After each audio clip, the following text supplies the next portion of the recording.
हे स्वराज्य निर्माण झालं। हे नवी स्वराज्याची माता जननी मूळ संकल्पना कोण आहे? आई भगवती आहे।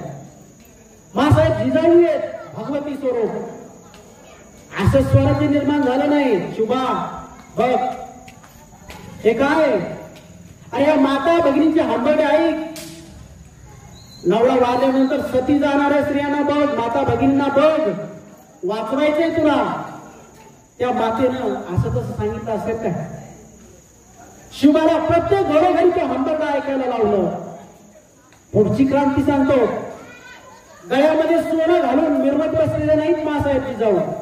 गळ्यातल्या सोन्याच्या नांगराचा फाळ, सोने जे गळ्यातलं सोनं आहे त्याचा नांगराचा फाळ केला, पुन्हा बसवलं। पुन्हा आज जे पुण्याला इतकं महत्व आहे, ओसाड झालेली जागा आहे। मग काय करायला पाहिजे? हे सगळं वैभव या मातीशी एकरूप होऊन राहू द्या।